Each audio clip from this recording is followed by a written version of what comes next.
and welcome to The Progressive Perspective. I'm your host, Ron Rivers, and today we're going to talk about what a progressive White House would do about the Amazon rainforest fires in Brazil. In what could be described as some of the worst timing possible, Brazilian cattle ranchers have been burning areas of the rainforest to clear land for cattle grazing. Now, it's not an exaggeration to describe the Amazon rainforest as the lungs of the earth. So when uncontrolled burning spreads, it causes global dread.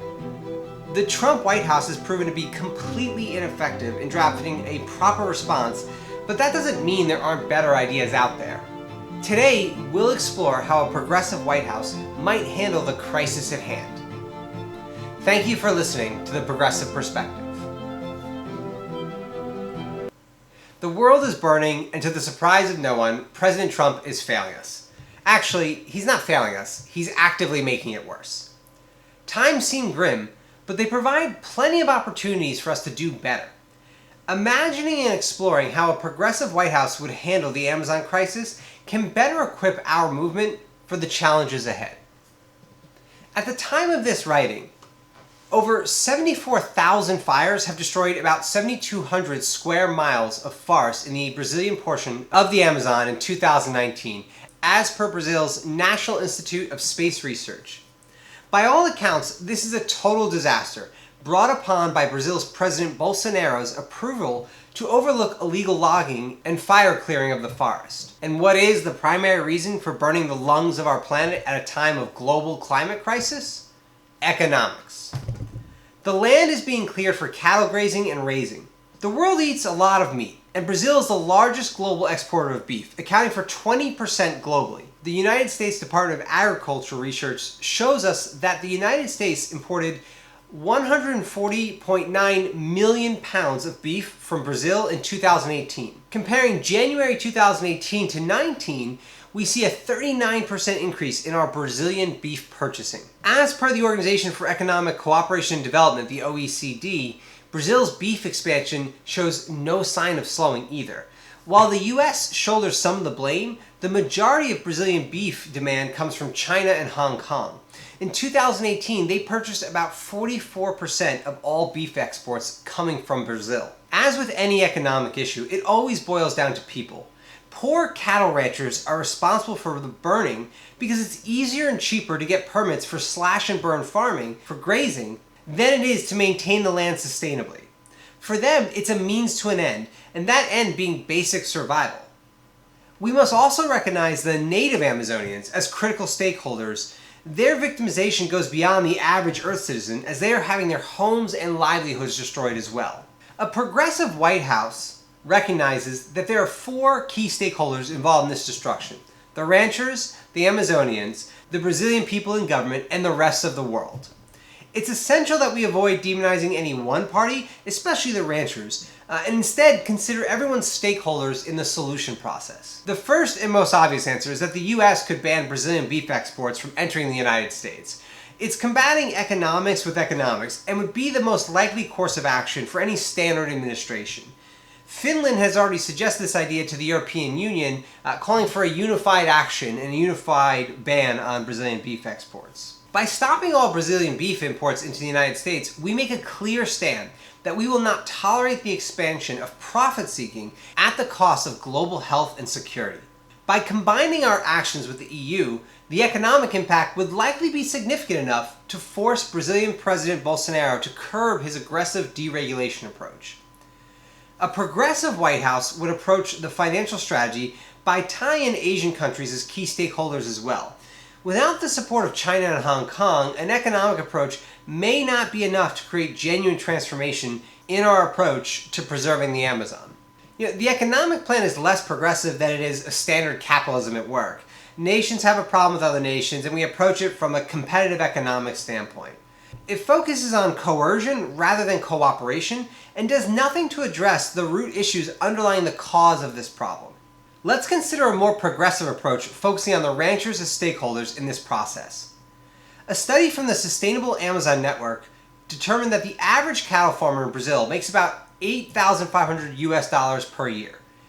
It also shows that farming other products such as soy, rice, corn, and fruit would make more money per hectare than cattle farming. Important in considering the ranchers as stakeholders is that the report notes that some of the farmers just prefer the lifestyle. The question we have to wrestle with is how do we entice the ranchers to stop the practice outside of pure coercion? Given that the Amazon is critical for our shared global survival, a progressive White House might approach the problem as requiring earth-wide cooperation. We could imagine the United States leading the charge for a worldwide initiative. First, by addressing the immediate needs to provide the capital and plan of action to compensate the ranchers while they go permanent professional retraining. Second, by securing global buy-in to ensure the integration and inclusion of Brazil in economic projects designed to pay for the loss of revenue associated with beef production. Our long-term objective is to unite countries together under the commitment of a permanent preservation of the Amazon rainforest. To give this idea some substance, we can use the immediate dollar stipend of $17,000, doubling the yearly intake of the average Brazilian cattle rancher.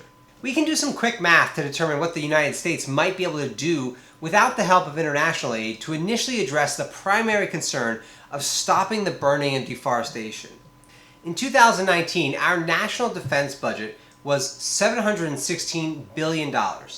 If we took 1% of our national defense budget and directed it towards these efforts, we could pay 421,176 cattle ranchers each year to begin the transition to a new lifestyle. Given that the Pentagon recognizes the climate crisis as a national threat, this monetary diversion would be a relatively simple transition. Because the progressive White House would recognize the severity of the issue, the plan could be scheduled to complete after 10 years. This timeline would provide adequate compensation for the rural ranchers to retrain into alternative lifestyles while increasing their buy-in as stakeholders. At the end of the day, ranching has a job to feed their families. By including the ranchers as stakeholders to provide feedback and buy-in, we increase our chances for success. Now, as with any plan, kinks would need to be worked out if we're going to proceed on this route. We'd likely want to identify all existing cattle ranchers before the payments and lock in the number to avoid abuse of the program. The progressive White House would ideally want cooperation with Brazil's government, which may be challenging with Bolsonaro in power. But with the threat of deep-cutting economic sanctions, the plan could have some real teeth. The aid package could also include some incentives for the current Brazilian leadership, such as cooperative global support and alternative verticals in exchange for a hard-locked agreement. Precisely what these incentives would entail is something for international relations experts, but given the severity of the situation, an open approach would be wise. A question that progressives need to wrestle with is how do we deepen cooperation between the United States and Brazil to allow Brazil to transition out of the beef and livestock industry, or at the very least significantly reduce their exports? Beef production causes about 1/5 of global greenhouse gas emissions and is the principal land user and source of water pollution by nutrient overabundance. It requires significantly more land and irrigation water than the average of the other livestock categories. Raising cattle competes with biodiversity and promotes species extinctions as well. A progressive White House would be bold enough to confront the truth staring our global population in the face. Beef as an economic engine is a catalyst for the crisis. Transitioning to sustainable and significantly reduced levels of production and consumption is unlikely to be accomplished without a clear alternative plan, as so much economic activity is tied to it. Therefore, we must begin to consider how to integrate deeper cooperation with countries like Brazil, who heavily rely on it. By exploring possibilities for linking economies together to transition activities seamlessly, we reject the ethos that competition is the primary driver of human activity, replacing it with a proactive approach to identify scale deficiencies in a collaborative context. A progressive White House would not stop at addressing the economic challenges, but would encourage our people to come together, unified towards a long-term goal. Being progressive is about seeking radical truth, no matter how uncomfortable. The truth is that the United States needs to significantly curb its meat intake if we're genuine about combating the climate crisis. But how do we break from something so integrated into the fabric of our society? One method is to begin encouraging individual buy-in through education campaigns. Speaking from personal experience, it's a lot easier than it sounds. I decided to stop eating meat for environmental reasons about 3 years ago, and every restaurant I've gone to has vegetarian options. And if time allows, meal planning and prepping can make the process of eating vegetarian incredibly easy. My wife and I have saved money by switching, and I personally lost a few pounds.